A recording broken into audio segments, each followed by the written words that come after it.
Misadventures of a Yardie, Winter Too Cold, a flash fiction by D.G. James. As a young Yardie, I lived in Lethe Crossing, a rural mountainous community in St. James, Jamaica. It offered a picturesque backdrop that felt like it had sprung straight from a vivid daydream. Large homes with expansive properties dotted the landscape, each estate separated by lush greenery and vibrant tropical flowers that thrived in the Jamaican sun. The community was a harmonious blend of nature and human touch, where birds chirping complemented the laughter of children playing in the yards. The main road through Lethe Crossing was lined with street-side shops, each painted in bright, cheerful colors that seemed to ward off the somberness of any cloudy day. Often bustling with locals and the occasional tourist. These shops sold everything from freshly picked fruits to handmade crafts, exuding a warmth characteristic of island life. Just across the rickety old train tracks lay a block factory, its rhythmic pounding a steady reminder of the industrious spirit of the people. Beyond the community's everyday noise and color, a less traveled road wound into the mountains, leading to a renowned bird sanctuary. Nestled high among the misty peaks, this tourist attraction was a haven for exotic birds and a hidden gem for those seeking tranquility amidst nature's chorus. My house, modest yet filled with love, was perched at the edge of a valley, granting a panoramic view that could steal one's breath away. The backyard opened to a vast green pasture, untouched and free, where I often retreated to daydream. In this pasture, I would lie back against the soft grass, the sky above wide and welcoming, and envision my future. I imagined bustling cities and snowy landscapes so different from the tropical embrace of Lethe Crossing. This spot was my place of zen, where the possibilities seemed endless as the sky I gazed into, each cloud a floating promise of future adventures. I often yearned to experience life abroad, or as we commonly called it, foreign. The allure of distant lands filled my imagination, fueled by stories passed down from generation to generation. In 1992, a family member sent me a precious gift, a map of the United States. As I carefully unfolded it, my eyes widened in wonder at the colorful shapes and intricate lines that delineated the vast expanse of the country. I pored over the pictures of the major cities, tracing my fingers along the coastlines and mountains. Yet, the images of Fort Lauderdale in Miami, Florida, captivated me the most. The promise of endless sunshine and warmth beckoned to me, making these two places the pinnacle of my aspirations. They represented a world free from the biting cold of snow, where palm trees swayed in the breeze and the ocean stretched to the horizon. Years passed, and the map remained pinned to my bedroom wall, a constant reminder of the dreams beyond the horizon. Then, one fateful day, the opportunity to immigrate to the United States presented itself, a chance to turn my dreams into reality. But despite my longing for adventure, I found myself unprepared for the magnitude of the journey ahead.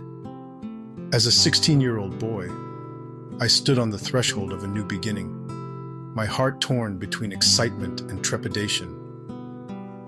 With each step I took, I meticulously planned my transition, immersing myself in English and devouring every scrap of information I could find about my destination. I studied maps and guidebooks, tracing imaginary routes through the unfamiliar streets of my future home. The day of departure arrived, and I bid farewell to my grandfather and other loved ones, my heart heavy with anticipation. Tears welled in my eyes as I hugged them tightly, knowing that this was not just a journey of miles, but a journey of the soul. As the plane soared above the Caribbean Sea, I couldn't shake the lingering sense of unease that gnawed at my insides. Yet, amidst the uncertainty, A flicker of determination burned within me, a determination to seize this opportunity with both hands and forge a new path. As we touched down, excitement coursed through me. However, reality dawned when the flight attendant's announcement pierced the air, shattering my dreams. I realized I had landed not in the tropical paradise of Fort Lauderdale or Miami, but in the bustling metropolis of New York City. Although I felt disappointed and like a stranger in a strange land, I did not let that ruin the reality of the situation. Me finally make it a foreign. A wave of excitement and apprehension washed over me when I stepped out of the plane at JFK Airport. I looked around, taking in the hustle and bustle of the airport, the cacophony of voices speaking different languages, the aroma of various foods wafting through the air. I searched for my mother, scanning the crowd until I finally spotted her, standing tall with my two younger sisters beside her. I could barely contain my excitement as I approached them, my heart racing with anticipation. "Mommy!" I called out, a wide grin spreading as I hugged her tightly. It had been years since I last saw her, and the thought of finally being reunited filled me with joy. Her tear-filled eyes met mine, overflowing with love and emotion as she finally brought us together to live under one roof. "Jamar!" she exclaimed, her voice thick with emotion as she hugged me back. "I've missed you so much." Beside her stood my baby sister Aliyah, a bundle of innocence and curiosity, unaware of the momentous occasion unfolding before her. It was a reunion filled with joy and apprehension, a collision of past and future that would shape our lives in ways we could never have imagined. As we went through the airport, my mother introduced me to my other sister, Maya. Aliyah, the older of the two, looked at me with wide eyes, her dark curls bouncing as she grinned from ear to ear. On the other hand, Maya clung to my mother's leg, her shy demeanor a stark contrast to her sister's exuberance. Once we retrieved our luggage, we headed outside to catch a cab to our new home in Brooklyn. The cold air hit me like a slap in the face, a sharp contrast to the warm climate of Jamaica. I shivered as we loaded our bags into the cab trunk, excitement coursing through my veins as we embarked on this new adventure. The drive to my new neighborhood was a blur of towering skyscrapers looming overhead, casting long shadows over the bustling streets below. The incessant noise assaulted my senses, a cacophony of car horns, shouting voices, and the rhythmic thud of footsteps on the pavement. I clung to my mother's hand, her presence a comforting anchor amid the chaos. When we finally arrived at our apartment building in the Newkirk area of Brooklyn, I couldn't help but stare in awe at the towering structure before us. As we entered the building, stale cigarette smoke mingled with old carpet and musty air slapped us. I wrinkled my nose in distaste, but my excitement remained unabated as we went to the first-floor apartment that would be my new home. When my mother opened the door, I was greeted by a blast of warm air and reggae music playing softly in the background. The apartment was small but cozy, with mismatched furniture arranged haphazardly around the room. A faded couch sat in the corner, its plastic covering crinkling beneath my weight as I sat down. Across from the sofa was a large TV furniture, its shelves cluttered with knickknacks and ornaments collected over the years. "This is your room," my mother said, gesturing towards a door at the end of the hall. "You will go share it with your sisters." I followed her into the room, my heart sinking at the sight of the small twin bed and a bunk bed pushed up against the wall. Gone were the days of having my own space, of sharing a room with my brother back home in Jamaica. But as I looked around at my mother and sisters, their faces filled with love and excitement, I couldn't help but feel grateful for this new beginning. Fast forward to winter, and I found myself staring out our apartment window, mesmerized by snow covering the ground below.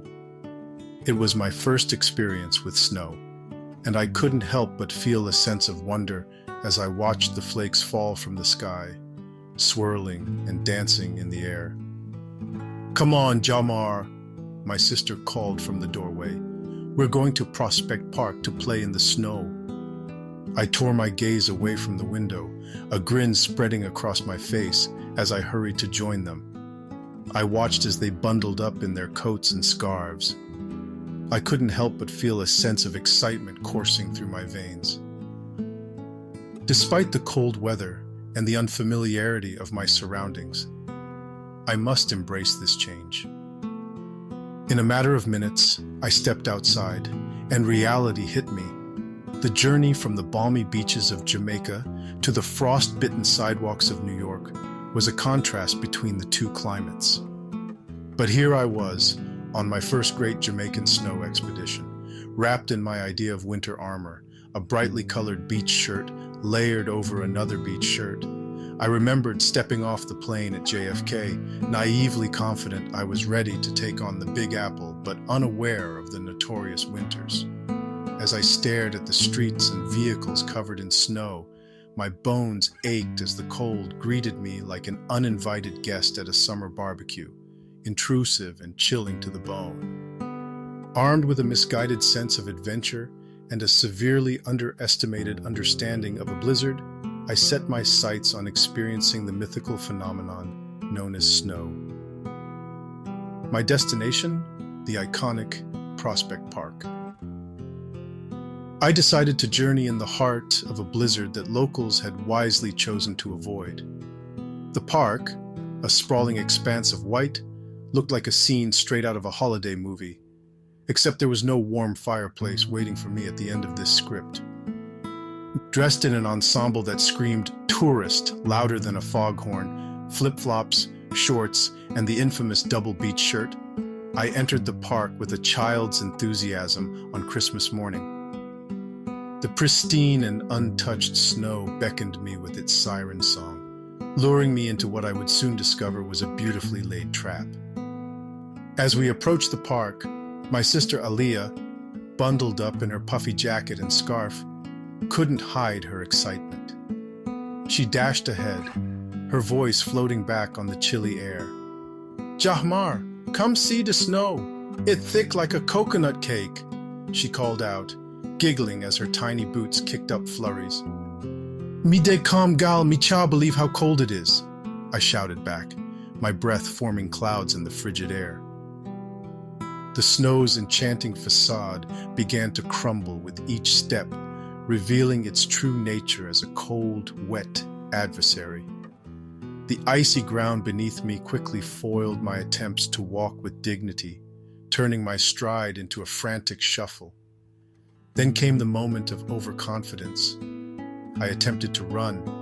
My sisters witnessed a spectacle as I performed an impromptu slapstick routine, slipping, sliding, and eventually face-planting into the powdery abyss. My efforts to rise were met with more falls, each more comical than the last, turning me into a live-action cartoon for the amusement of the few onlookers brave enough to weather the storm. The highlight of my misadventure was my valiant attempt at making a snow angel.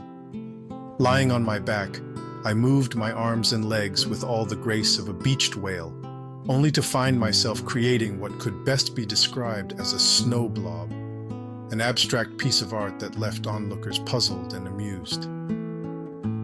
"Look upon him, Aliyah. Him look more like a snow crab than angel," Maya teased from a safe distance, her laughter ringing clear against the quiet of the snow-covered park. As the reality of the cold set in, my tropical body began to shiver uncontrollably, a stark reminder that I was not, in fact, invincible against the elements. My teeth chattered in Morse code, spelling out retreat as I conceded to the winter, returning to the warmth of indoor heating. The journey back was a quiet one.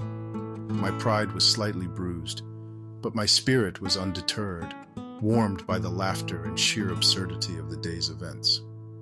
As I stumbled back into the apartment, cheeks stung from the cold and body shivering uncontrollably, my sisters burst ahead of me, barely containing their glee.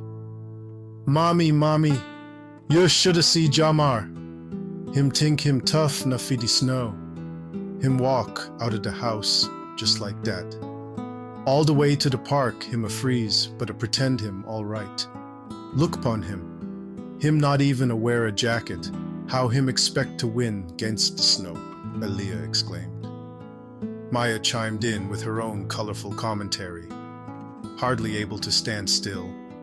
"When we reach, him even try fi make a snow angel and wet up him clothes.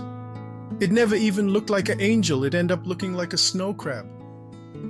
Then him try to get up but fall flat on him face. It was the funniest thing ever."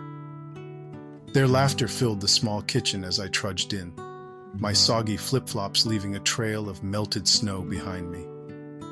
My mother, who had been busy in the kitchen, turned around, her expression morphing from concern to disbelief to amusement as she took in my sorry state. "Jamar, what kind of masquerade you depon?" she asked, trying to scold me, but her lips twitched with suppressed laughter. "Me tell you if he dress warm, but you hard ears? Look pon you now, shaking like a leaf." I managed a sheepish grin, but my teeth were chattering uncontrollably. "Me think me coulda hangle it, mommy, but the cold wicked a dan me. No Yardie no suppose fi live in a dem icebox, yeah." "Well, me hope you learn you lesson now," she said, her tone softening as she ushered me towards the bathroom. "Go take a hot shower before you catch you death out there." Later in the evening, after I had taken a hot shower and eaten a warm meal that included stewed chicken, dumplings, yam, and banana, the reality of my snowscape caught up to me. I started to feel a scratchy throat coming on, a slight headache forming like a dark cloud over my head.